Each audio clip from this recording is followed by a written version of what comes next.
So I'm not alone today. We, the collective YouTuber we. I just about stepped on this little juvenile cottonmouth here, folks. Just another lesson in watch where you leap.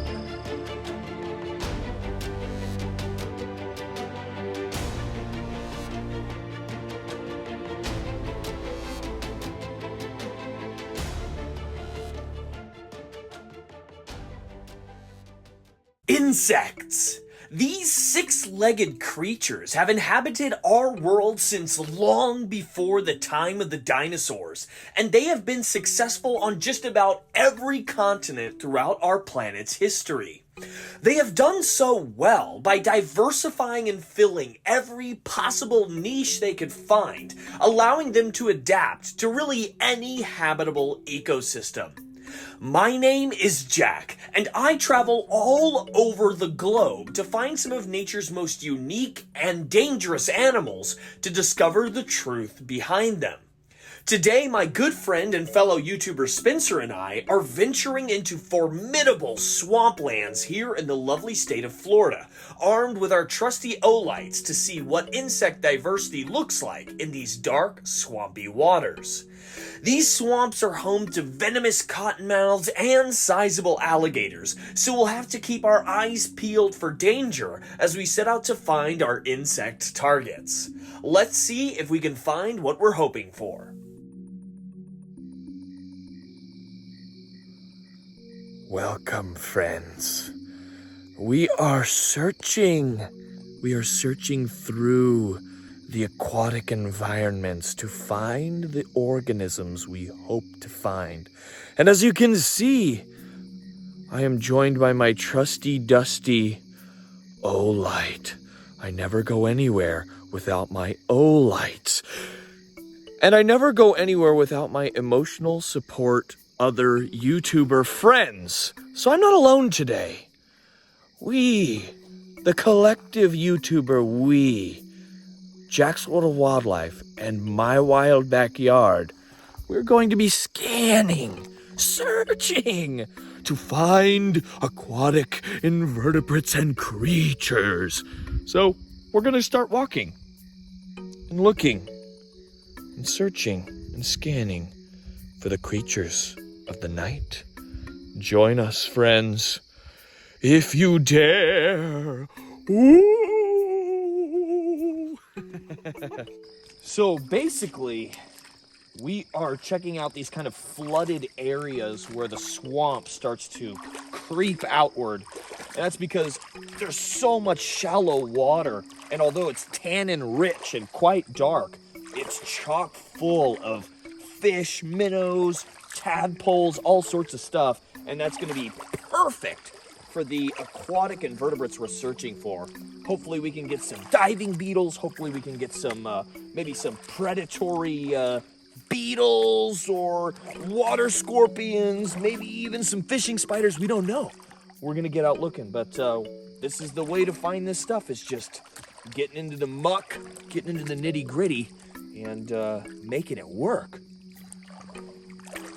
While fairly unassuming, these waters are crawling with hundreds of species of small animals.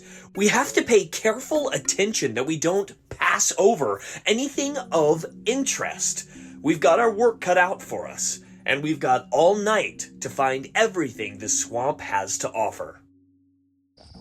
Oh man, huge fishing spider. I mean, not gigantic, but biggest one I've seen all night. See him right here? Oh yeah. That's a male. That's a handsome looking spider right there. Yeah, looks like. Let's see here.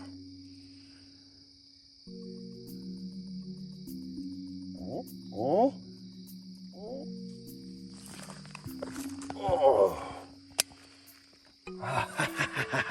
Take a look right here, folks. This is a nice little Dolomites fishing spider. Now, I was hoping and expecting to see one of these because, as you might see, we are surrounded by little fish, and that is a favorite meal of these appropriately sized spiders. Let's see here.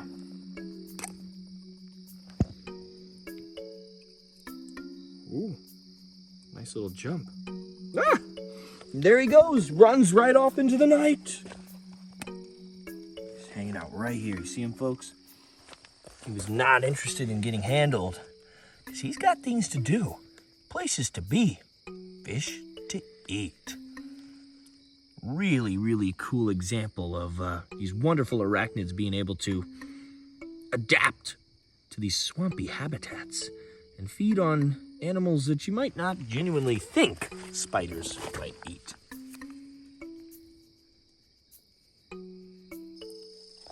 I just about stepped on this little juvenile cottonmouth here, folks. Just another lesson in watch where you leap. Beautiful, beautiful Florida cotton. Look at that pattern. And there he goes.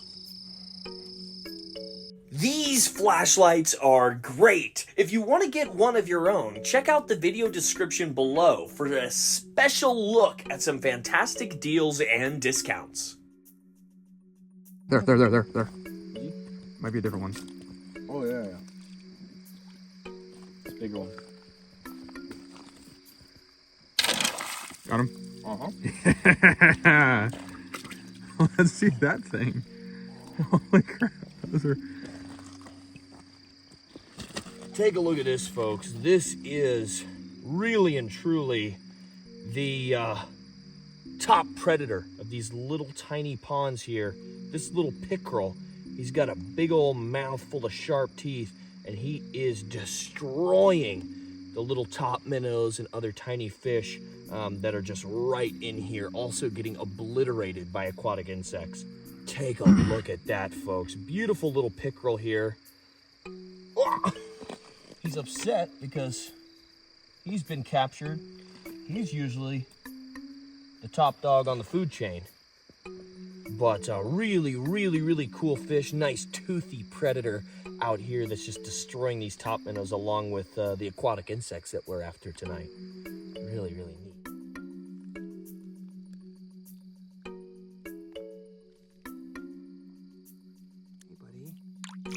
Check out this massive dragonfly nymph. No doubt it has fed happily on all the small fish in these shallow waters and is making its way to some taller vegetation to clamber onto and molt into the aerial assassin it was meant to be. Yo!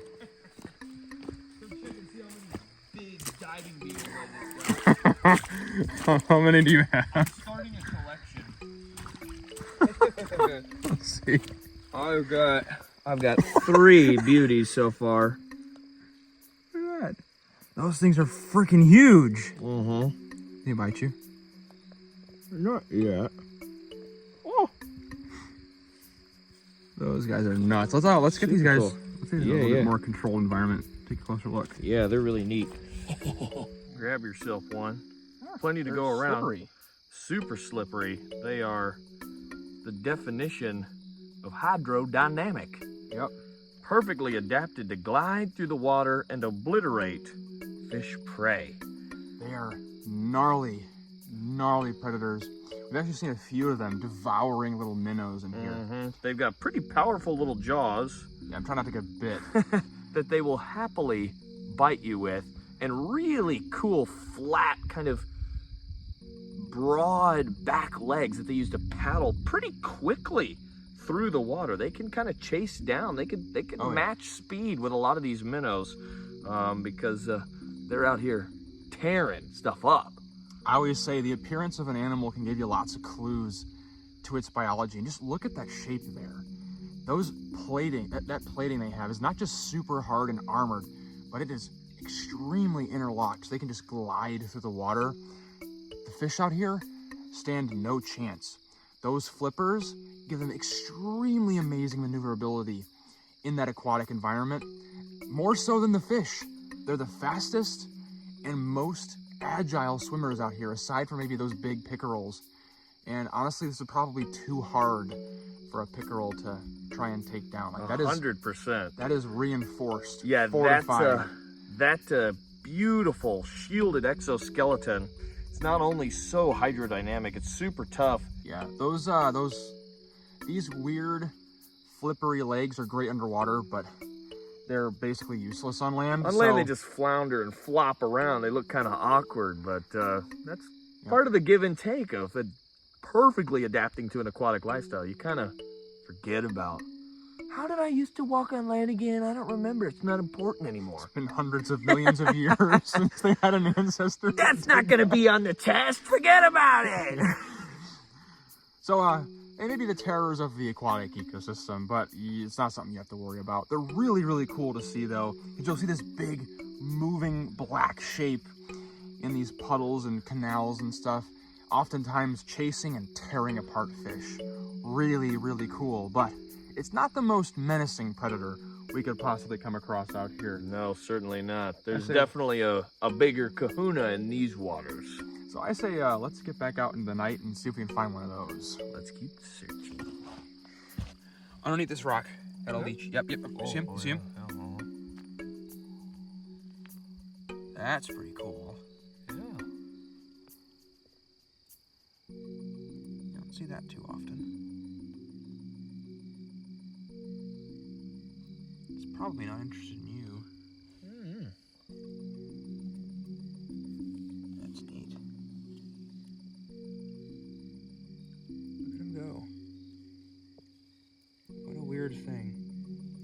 We spent hours and hours scanning for the pinnacle of aquatic insects, a giant water bug, but we were still unsuccessful. These swamps were teeming with life, and yet this target was continuing to evade us. I don't know what this is, folks, but what I do know is it's a floater. So, I'm gonna walk in the other direction. Unless... Do you need anything with it, Spencer? Nothing? No. You're sure? You're positive? Pretty positive, yeah. Okay, you're lost. We'll just let it happily float on by. Don't move, Jedi. Spencer's filming ambience. Inception.